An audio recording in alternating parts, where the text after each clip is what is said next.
if somebody says, well, what about this thing that these Christians did? If the question is whether Christianity is true, then the question is wholly, would Jesus have condoned or commanded such a thing? And if the answer is no, then it's not an objection at all. But the fear that someone like Christopher Hitchens has is that the kind of certainty that comes along with that conviction, which, as you've just explained, like when somebody has a religious experience, that is what compels them. And it happens in a way that is indescribable and is immune to any kind of scientific or philosophical inquiry. Because all your objections to bad religion, I share. And Christ criticized them. And I said, you talk about Christianity being cause for war. Well, that was what Christ was put on trial for, that he was promoting terrorism. I'd really like to know then why it is that in the popular imagination, this assumption has developed that intellectualism, scientists and philosophers and the academy is sort of tied up with atheism. That, once you become a bit intellectual and you start learning about stuff, and if you actually read the Bible, you'll be talked out of all of that. We've already talked about how you think that's like just untrue, but then why that association in the popular mind? That, I think, is a complex question to which there are several different answers that one can think of immediately. First of all, in this country, there has been media bias, I believe. Mm-hmm. There's much more communication of atheism. Secondly, there's been, in our recent lifetimes, the so-called New Atheist movement, which has picked up a lot of people, I feel. And if you want to trace that back, you're going back to the Enlightenment in a way, forgetting the evil side of the Enlightenment and just sticking with the intellectual side. And also the idea that is either consciously or unconsciously perpetuated by some scientists that science is the only way to truth, which we call scientism. Mm-hmm. And there are a number of people around here that believe that. Peter Atkins, whom I've debated several times, and you must know very well, holds to that view. And to my mind, it's almost amusingly false, because the statement "science is the only way to truth" is not a statement of science, and therefore, if it's true, it's false. It's logically incoherent. But that impression has been given, and I can't explain it any more than perhaps there's also an element of the zeitgeist, where the culture is at, and disgust with some of the aspects of public Christianity. And, the country I come from, Ireland, but also here, the number of scandals, and people often say to me, well, how could you be a Christian, you coming from Ireland with all the fighting there was, let alone the moral scandals? And I think that's a real question. And my response to it is, and I talked to Christopher Hitchens at great length about this, and he took the point in the end, is that what I said to Christopher, Christopher, I don't understand you, because if you'd really understood what Jesus said, and said to the religious rogues that were around him, you'd be on his side, not fighting against him. Because all your objections to bad religion, I share. And Christ criticized them. And I said, you talk about Christianity being cause for war. Well, that was what Christ was put on trial for, that he was promoting terrorism. And Pilate declared him innocent because, and here's the interesting thing, that I remember discussing with Christopher very clearly. I said, Pilate was threatened by any threat to Rome? And was Jesus a king who was trying to overthrow him politically? And Jesus' answer was, well, I am a king, but not in the sense you mean. To this end I was born, to this end I came into the world, that I might bear witness to the truth. And Pilate said, what is truth? And went out and said, Jesus is innocent, because he was bright enough to see what most of us can see, that the one thing you cannot do by force and violence is impose truth, especially if it's truth about salvation, peace with God, forgiveness, a new life, and all this kind of thing. Yes. And therefore, the thing that answers it is, and I'm very strong on this, that my fellow countrymen who took up arms, whether on Protestant or Catholic side, to defend Christ and his message are not Christian, because they're disobeying what Christ said, not following him. Yes. And I think that makes a lot of confusion, and has done in the past. And another thing I often say, well, the existence of false coinage doesn't prove that the real stuff doesn't exist, but may make it hard to find. But as you will have noticed, I see encouraging signs on the horizon, because many young people, particularly in Gen Alpha, are beginning to come back and be interested in God and exploring these questions, not so much against the background of what science says or doesn't. Lennox tries to frame the rise of atheism as a cultural misunderstanding or media bias. But the truth is much simpler. The more educated people become, the less likely they are to believe in God. That's not opinion. It's supported by global data. A 2017 Pew Research Center report found that those with higher levels of science education are consistently less religious, especially in Western democracies.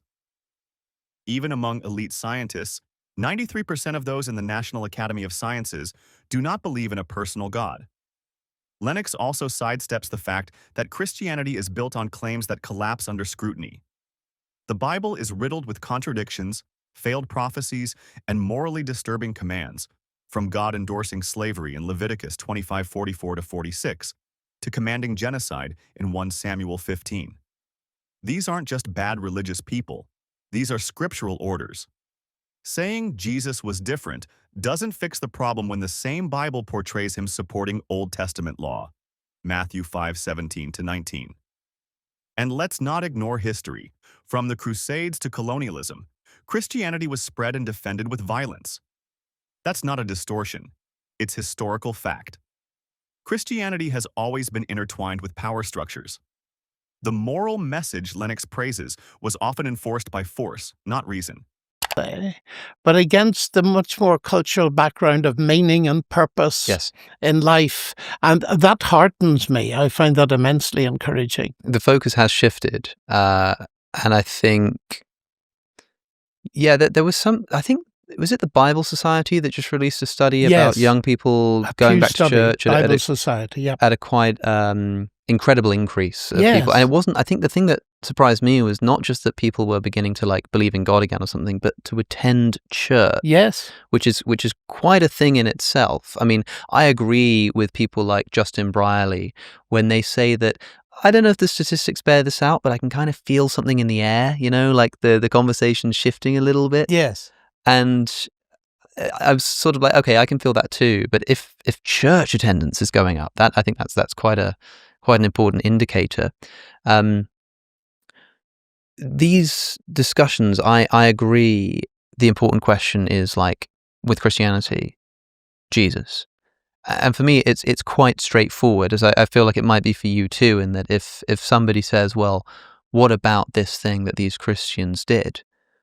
If the question is whether Christianity is true, then the question is wholly, would Jesus have condoned or commanded such a thing? And if the answer is no, then it's not an objection at all. But the fear that someone like Christopher Hitchens has is that the kind of certainty that comes along with that conviction, which, as you've just explained, when somebody has a religious experience, that is what compels them. And it happens in a way that is indescribable and is immune to any kind of scientific or philosophical inquiry. But that certainty can then spill over into areas where it doesn't belong, such as certainty on doctrine, certainty on moral practices specific to our current time that weren't discussed by Jesus, for example. And I think that's the kind of fear that he had. And you've debated these people. You've debated, I think you in a way, you were an important part of the new atheist movement as one of the key figures in opposition. You've debated at this Oxford Union. I should mention we are filming this in the Oxford Union, who have very gracefully lent us this wonderful Goodman library. They're currently fundraising for a restoration project of some beautiful paintings they have at the top of their old library. So for people listening, there's going to be a link in the description for a fundraiser to help keep this wonderful building and this institution of debate and discussion in action. That's in the description. You've debated in the chamber across the way. You've debated Christopher Hitchens. You've debated Richard Dawkins. What do you think was going on with New Atheism? Why was that something that was so popular, and why was it so difficult for someone like Christopher Hitchens to see that all of his criticisms were journalistic? They were about religion as an institution on earth. And what would you say to quell his concerns that it is that religious impulse, that experience that somebody knows they have God on their side, that gives them the license to do all kinds of evil? Yes. Looking back, Alex, I wish I'd had more time with Hitchens. I liked Hitchens. Mm-hmm. And answering your question is difficult because I sense its thrust and its power, actually, because it seems to me a very valid thing that certainty can become what I call fundamentalist certainty. And I think that's what you're referring to, where people are so certain that their receptors are completely closed to anything else. Right.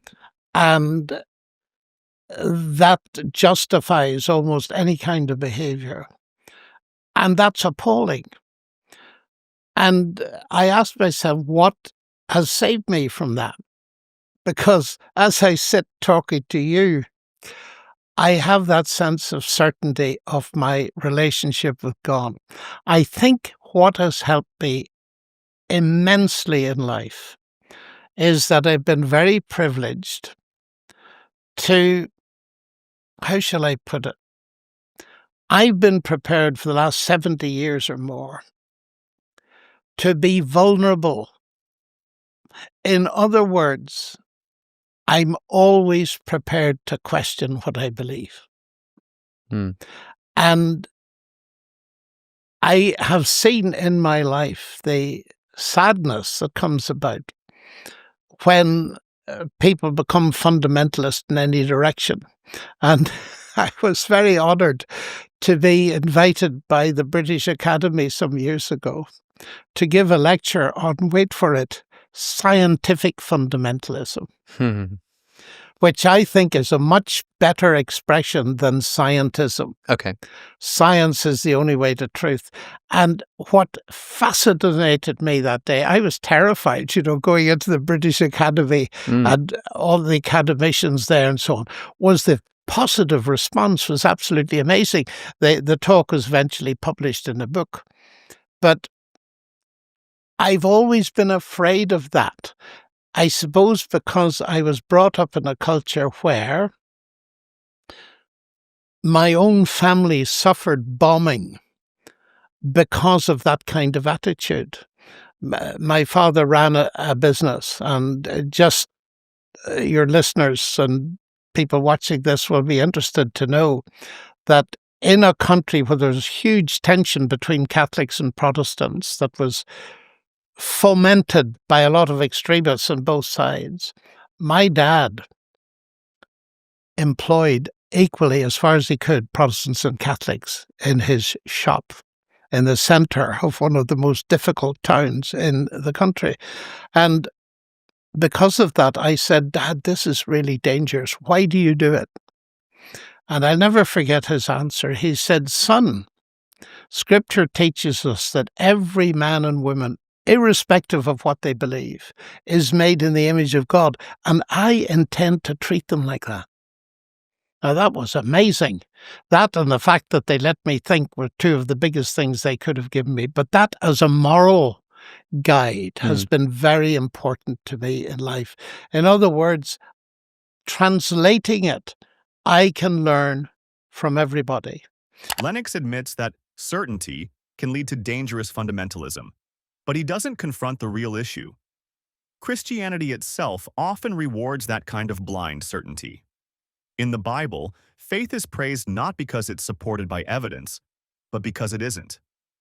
Hebrews 11:1 literally defines faith as confidence in what we hope for and assurance about what we do not see.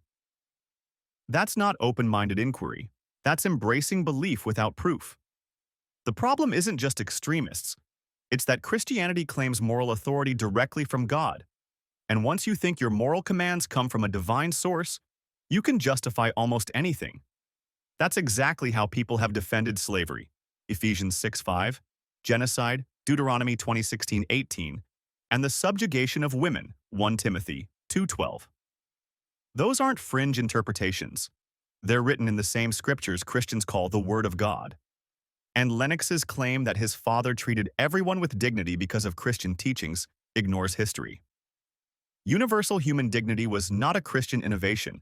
It was fought for against Christian doctrine, especially during the Enlightenment, when secular philosophers like Kant and Paine pushed for equality and rights in spite of the Church's resistance. Alex O'Connor is right to be skeptical. When people are absolutely certain they speak for God, they stop listening, and that's when real harm begins. Jumps out at me from what you're saying. Just at the end there, you say word-like information, and I think that this let's say this term word. Yes. I want to be careful not to use it too promiscuously, because there's the words that I'm using to speak in the language that I'm using, and then there's the so-called language of DNA, which, as far as I understand, is something of an analogy. I mean, we're not talking about words in the sense that I would use words to construct a linguistic sentence, but it might sort of work in a similar way, information being put together in such a way as to produce something larger than the sum of its parts. You've also then got the word that God speaks in Genesis, which is when he says, "Let there be light," which reads to me like a pronouncement of the divine. And then, of course, you've got Jesus being the Logos, which is usually translated as the Word. Yes.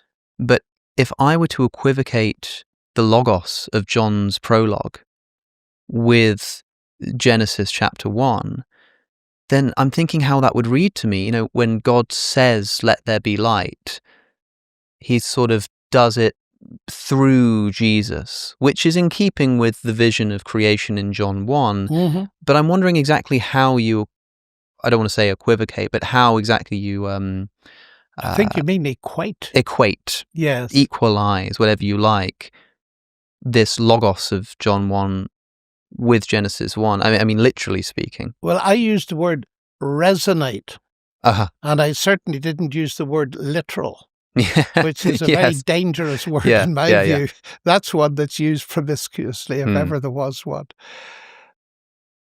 Within computer science and biology, nowadays people use that kind of terminology. They use computer language in biology, and they use ordinary language about words in computer science because there's a very intimate relationship. Mm-hmm. In that, I think what many biologists say to me, and in reading their material, that it's word-like in the sense that the DNA letters code for the amino acids which code for, and that's the word, which code for the proteins, which are the building blocks of life. So if you like to say it's an analogy, but it's an extremely powerful analogy because at the very base level, you're communicating information. Now, this is a difficult area. Yes. I'm very well aware that if you ask me, what do you mean by information? It's like so many things. We don't exactly know how to define it. Yeah. It's like Augustine said about time. Everybody knows what it is until they're asked to define it. Yes. It's one of those things. But one of the things I believe that has come out of physics, although that's debated up to today, is that information, in the sense of we live in an information-based world, is not derivable from physics and chemistry. Now, that to me is a massive block in the way of a materialistic explanation of life, mathematics, everything else. Because if information is not in the end material, then no material explanation is going to work for it. And it seems to me the death blow to materialism in the ultimate sense has been given by physics in talking about information not being reducible to physics and chemistry. So these are a lot of the things that go around. You originally asked me, Yes. was biology a threat to belief in God? It has been and is been used in that way. But if somebody comes to me who's not a biologist and not particularly interested in the details as I am, I want to say, well, okay, you believe in evolution. It means at least 5 different things. But let's assume you think there's a natural process that does this. One, the fact that there may be one, if that is so, that doesn't mean that there's no God involved in it. Because after all, what it has achieved is something absolutely mind-blowing that no human mind, let alone natural process, has been able to achieve. We cannot build birds and we cannot build living cells and so on. Now, none of this, Alex, and I would emphasize this as a mathematician, amounts to proof. And it's important to say that because people, you haven't done that, I know, because you're too much of a philosopher to do it. But it's worth saying because people often say to me, can you prove that God exists? I say, what meaning of the word proof are you using? If you're using it in the axiomatic mathematical sense, here are the axioms, here are the laws of logic, and here's the theorem. No, you can't. But if you use it in the ordinary sense, as a lawyer would say, can you prove beyond reasonable doubt? What you're talking about is evidence. And so my view, therefore, is to go on that side. It's as evidence-based, best explanation. What is the best explanation of what we see? And it seems to me that the notion of a creative God is not a gap explanation. We can't explain this, therefore God did it. No, it's in the nature of the thing. How can I illustrate that? If I look up, well, there I see a sign that says exit, let's say. Now, I immediately deduce that whatever natural processes, mechanical processes have gone into production of that sign, there's a mind behind it. Just 4 letters will tell me that. But that is not a mind of the gaps that I'm postulating a mind because I don't know what ultimately caused it. The fact is we do know in our human experience where it comes from. And by analogy, it seems to me that therefore the best explanation of the word-based universe, as I put it, is that there is a word ultimately who is God. Now, that's only one strand of evidence for my belief in God. Lennox leans heavily on the idea that DNA is word-like and claims information can't come from matter alone. But that's misleading. Yes, DNA stores information, but it's chemical, not magical. It's a sequence of nucleotides obeying physical and biochemical rules. We call it code, or language, as an analogy, but that doesn't mean there's a cosmic author behind it. He also argues that since information isn't reducible to physics, materialism must be wrong. But this isn't what mainstream physics says. In fact, Claude Shannon's information theory, used in everything from quantum computing to biology, is grounded in physical systems. It doesn't point to God. It shows how complexity and order can emerge from natural processes, not divine design. And let's be honest, when Lennox says we can't build birds, he's appealing to emotion, not evidence. Evolution doesn't require intent. It's a blind, iterative process with billions of years of trial and error. We don't build birds. We study how they came to be using fossil records, genetics, and comparative anatomy. That's how science works. So here's the big question. Is invoking God really the best explanation, or just the most familiar one? Leave your thoughts in the comments, like if you value evidence over assumption, and subscribe for more sharp, honest debates that get to the truth.